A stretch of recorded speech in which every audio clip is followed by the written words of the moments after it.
আসসালামু আলাইকুম প্রিয় বাংলাদেশ, আসসালামু আলাইকুম প্রিয় চট্টলাবাসী। আজকের এই দিনে আমাদের ভাইয়েরা, আমাদের আবু সাইদ, আমাদের ওয়াসিম, আমাদের শান্ত আজকের এই দিনে 16 জুলাই 2024 পুলিশের বুলেটের সামনে, ছাত্রলীগ আওয়ামী লীগের সন্ত্রাসীদের বুলেটের সামনে বুক পেতে দাঁড়িয়েছিল। কিন্তু আজকে দুঃখের সাথে বলতে হয়, আজকে আবারও মুজিববাদের এই আওয়ামী দোসরেরা আমাদের ভাইদের উপর হামলা করেছে, আমাদের ভাইদেরকে রক্তাক্ত করেছে। আমরা পরিষ্কারভাবে বলতে চাই, আজকের পর থেকে বাংলাদেশ থেকে আর কোনো খুনি, আর কোনো সন্ত্রাসী, আর কোনো পেটোয়া বাহিনী এই দেশ থেকে পালিয়ে যেতে পারবে না। প্রত্যেকটাকে ধরে ধরে বিচারের আওতায় আনতে হবে। আমরা আজকে দেখেছি আমাদের এই গোপালগঞ্জে আমাদের ভাইদেরকে রক্তাক্ত করেছে, আমাদের ভাইদের উপর আঘাত করেছে, আমাদের ভাইদের উপর গুলি চালিয়েছে। এটা গোটা বাংলাদেশের উপর গুলি চালিয়েছে। নাহিদ হাসনাত সাজ্জিদের উপর গুলি চালানো মানে বাংলাদেশের উপর গুলি চালানো।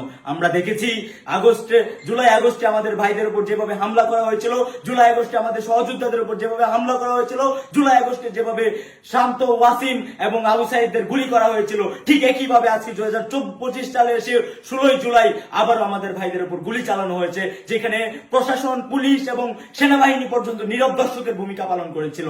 যেখানে পুলিশ কোনো ভূমিকা নেয় নাই, সেখানে আমাদের ভাইদেরকে পুলিশ কোনো নিরাপত্তা দেয় নাই, আমাদের ভাইদেরকে পুলিশ কোনো নিরাপত্তার বদলে পুলিশ তারা আরো সাহায্য করেছে, তারা নীরব ভূমিকা পালন করে আমাদের ভাইদেরকে মৃত্যুর মুখে ঠেলে দিয়েছে।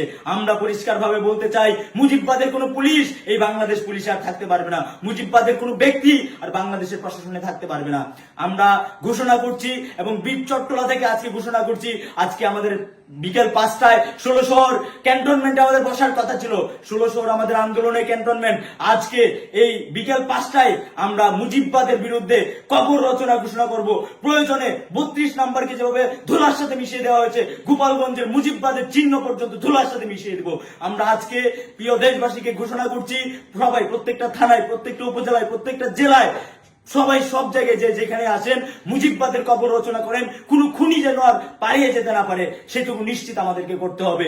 এই যুদ্ধটা আমাদের আজন্ম এবং চিরকালের জন্য, এই মুজিববাদের চিহ্ন আমাদের মুছে দেওয়ার জন্য আজকে থেকে আমাদের সেই যুদ্ধে নামতে হবে। প্রিয় সহযোদ্ধা, প্রিয় দেশবাসী, বীর চট্টলাবাসী, আজ বিকেল 5টায় সবাই চলে আসবেন 16 শহর। আমরা প্রতিরোধ করে তুলব। আর কোন খুনি, আওয়ামী লীগের ফেসিবাদের দূষরকে আমরা আর কোনো কম্প্রোমাইজ করব না। No compromise. আওয়ামী লীগের সাথে, ফেসিবাদের দূষরদের সাথে কোন রকম কম্প্রোমাইজ হবে না।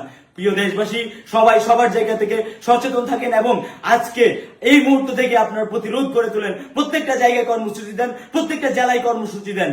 আমরা পরিষ্কার ভাবে বলতে চাই, এই নতুন বাংলাদেশে আর কোন ফেসিবাদদের পুনর্বাসন হওয়ার সুযোগ নাই। যারা পুনর্বাসন করবে তাদের বিরুদ্ধে আমাদের যুদ্ধ ঘোষণা করা হবে।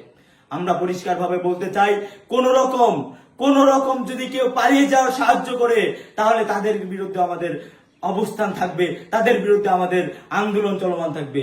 আমরা দেখেছি কিভাবে আমাদের ভাইদেরকে আজকে আঘাত করা হয়েছে, সেটার জবাব আমরা দেব। আজকে সবাই প্রত্যেকটা জায়গায় নিজ নিজ জায়গায় কর্মসূচি করেন এবং প্রয়োজনে আমরা আগামীকাল এবং খুব শীঘ্রই গোপালগঞ্জে আমরা কয়েক লাখ সারা দেশের মানুষ মার্চ করব। এটা বাংলাদেশের বাইরে না, গোপালগঞ্জ বাংলাদেশের অংশ। সেটাকে আমরা, যারা সেখানে আওয়ামী পুনর্বাসন করবে এবং যারা এখনো স্বৈরাচারের পেটুয়া বাহিনী এখনো ধৃষ্টতা দেখাচ্ছে, তাদের আমরা 20 দাঁতটুকু ভেঙে দেবো ইনশাল্লাহ। ইনকিলাব জিন্দাবাদ।